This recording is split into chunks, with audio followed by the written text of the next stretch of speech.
So today's a pretty exciting day.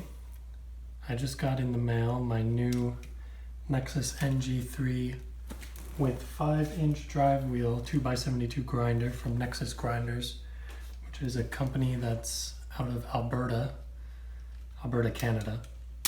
And as a Canadian, and as some people who might be watching this video would know, trying to find a good 2x72 grinder is hard enough as it is, and as a Canadian, your options are cut tenfold, basically.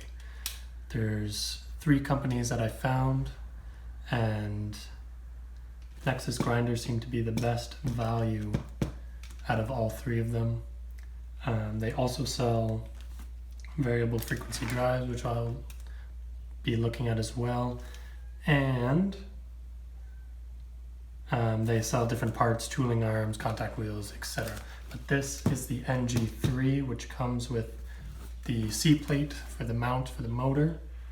And when I was researching grinders from Canada, Nexus and Toronto Blacksmith, and there was another one, VFD, I believe, grinders were the big 3 that came up, and almost the only 3. But there weren't really any reviews for them. Reviews on Facebook, maybe. Toronto Blacksmith seemed to only have reviews for his classes, which is fine, and everyone seemed to love them. I couldn't find any on Nexus, and I couldn't find any really on VFD either, especially videos on YouTube. Seeing how there weren't any videos, I thought for the sake of anyone who's looking to buy one, I'd make an unboxing video, an assembly guide, as well as a first impressions and potentially a longevity test of 6 months down the line, how much I like it then. As well as a separate video I'm going to do is wiring up a K-Bach VFD to 115 volt up to a 1.5 horsepower motor for this grinder, since a lot of the videos I saw were just wiring 220 and they didn't mention the little trick you have to do to wire it to 115. So I'm going to unbox this now, and I haven't even looked inside, it's still sealed, so you'll get first impressions with me.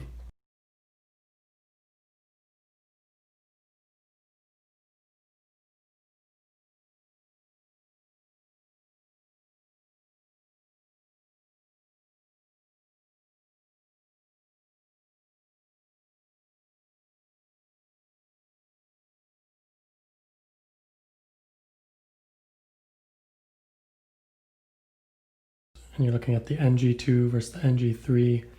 The only difference is the mounting for the motor.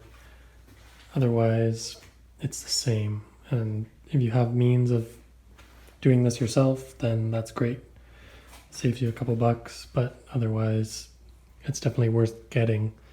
The other thing that you get on both Nexus grinders, which is a big bonus for a lot of them, is it comes with a glass platen to start with. This you usually have to buy extra on most other grinders, if otherwise, and then securing it yourself. And it comes installed, and they use fiberglass tape, which they say is one of the best methods of securing it, but it can always break. And with that as well, under here, you can see it's got a little bit of a lip welded on, and that's just for safety. Because if that were to break without a lip, the glass would come shooting down at the ground and shatter all over the floor, versus with the lip there, it would just fall forward. It also has the gas strut, which a lot of more premium grinders have, and it's really tough to use to start with.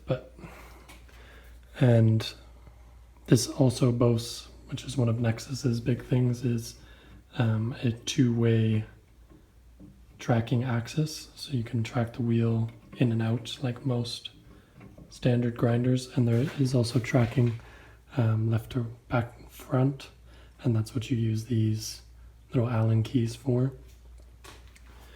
It also comes with a tool rest standard as well, so you don't have to pay extra for that, which with some competitors you do. The tool rest and the D plate for the tool for the tool rest, or sorry, for the platen rest, are both 3/8 inch steel, and the platen as well comes on these little pieces of angle. And you'll see some platens that are just angle iron, and they'll be completely covered here.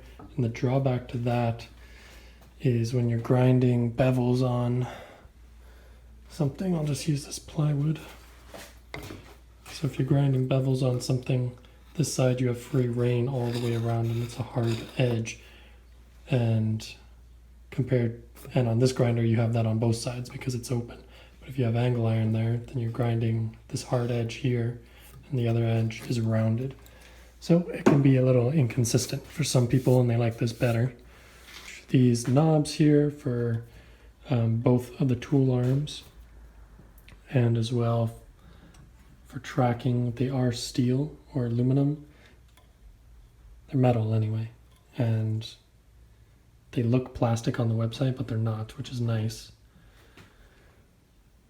The tooling arms are just tube, 1.5 by 1.5 tube, and it is open on both ends, so you can see right through that. This is a little bit of a downgrade compared to some other grinders. Most premium grinders come with 1x1 aluminum solid, which is pretty nice. Nexus do sell those tooling arms for $40 or $45 each. So if you're looking to buy a contact wheel as well, or you're buying the small wheel attachments later on, you can always buy aluminum tooling arms and maybe replace it on your flat platen if you want, or because your tool rest doesn't matter too much of it being tube, and on attachments you don't use as often, but you might want to go for aluminum. This gas strut does look bent, but that might just be how it is, I'm not sure. So that is what it comes with, and you could tell by the time lapse that there is no assembly required. Everything came pre-assembled in the box package, nice and tight from all that. The only thing you need is a 9/16 wrench in order to tighten down these carriage bolts for the tool rest. And that's it.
Alright, so my tracking is pretty far off.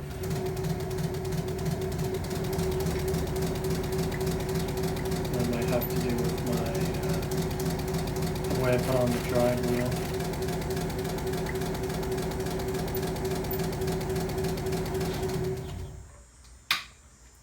So, I'm gonna move the drive wheel and then come back when it's fixed.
So there it is, all set up. Just gotta mount the VFD up on the wall, just get it off that stump. But besides that, it's good to go, and we'll have to check up in a few months to see how it's been performing for me. But I'm quite excited to get going on this thing, and upgrading from a 1x30 is going to be quite the learning curve, and I'm probably going to burn through some steel by accident, but that's all part of the process. This will save me a lot of time, and it's going to be a lot of fun. Hopefully this video helped you on if you would like to buy one of these or not. I'll leave a link in the description of where you can get the grinder itself, as well as this iron horse motor and the VFD. And if you check out my other video, it'll show you how to wire all that up and all the components you need for that. Hopefully the rest of you have a good day, and I'll see you all next time.